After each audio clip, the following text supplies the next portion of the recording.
Hi friends, welcome back to my channel Madhura a creative chef. ఈరోజు నేను మీకు rice item చూపిస్తానండి. Carrot pulihora simple and easy recipe అండి. ఇన్స్టెంట్గా చేసుకోవచ్చు, మనం ఎంతో టేస్టీగా ఉంటుంది. అండ్ స్కూల్కి ఆఫీస్కి వెళ్ళే వారికి లంచ్ ప్యాక్ చేసి ఇవ్వచ్చు. అదర్వైజ్ మనం జర్నీస్ చేసేటప్పుడు ఇది ప్యాక్ చేసుకొని వెళ్ళినా కూడా బాగుంటుంది.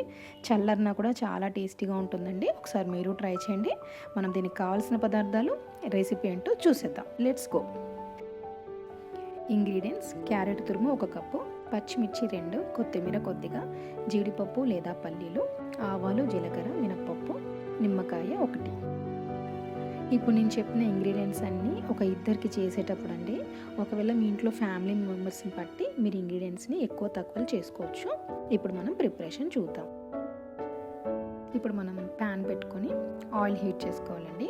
దాని తర్వాత ఆవాలు, జీలకర్ర, మినపప్పు, పచ్చిమిర్చి, జీడిపప్పు, మీకు ఇష్టం లేకపోతే పల్లీలు కూడా యాడ్ చేసుకోవచ్చు. అవన్నీ కాస్త ఫ్రై అయిన తర్వాత క్యారెట్ తురుముని ఇందులో యాడ్ చేసుకొని ఒక 2-3 మినిట్స్ కాస్త పచ్చివాసన పోయే వరకు ఫ్రై చేయండి. ఒక 2 మినిట్స్ తర్వాత క్యారెట్ ఫ్రై అవుతుందండి. వెంటనే మనం రైస్ని యాడ్ చేసుకొని ఈ మిశ్రమం అంతా రైస్కి పట్టేలాగా ఒక 2 మినిట్స్ కలుపుకోవాలి. కొంతమంది పిల్లలకి క్యారెట్ అంటే అస్సలు ఇష్టం ఉండదండి, తినమని మారం చేస్తారు కర్రీ చేసి పెడితే. అలాంటి వారికి ఇలా పులిహోర కనుక చేసి పెడితే చాలా ఇష్టంగా తింటారు. ఒకసారి మీరు ట్రై చేయండి. ఇప్పుడు అన్నం మొత్తం ఇలా కలుపుకున్న తర్వాత మనం నిమ్మరసాన్ని, ఉప్పుని యాడ్ చేసుకోవాలండి. అంతే, ఒక 2 సార్లు బాగా కలుపుకొని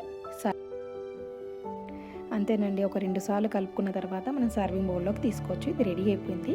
మీరు కూడా ట్రై చేయండి. ఎంతో సింపుల్గా, ఈజీగా, ఇన్స్టెంట్గా చేసుకోవచ్చు మనం దీన్ని. ఎప్పుడైనా టైం లేదు అనుకున్నప్పుడు ఇలా చేసి పెట్టండి. అంతే టేస్టీగా కూడా ఉంటుంది.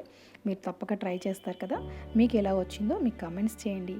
ఈ వీడియో కనుక మీకు నచ్చినట్లయితే లైక్ చేయండి, షేర్ చేయండి. Thank you for watching.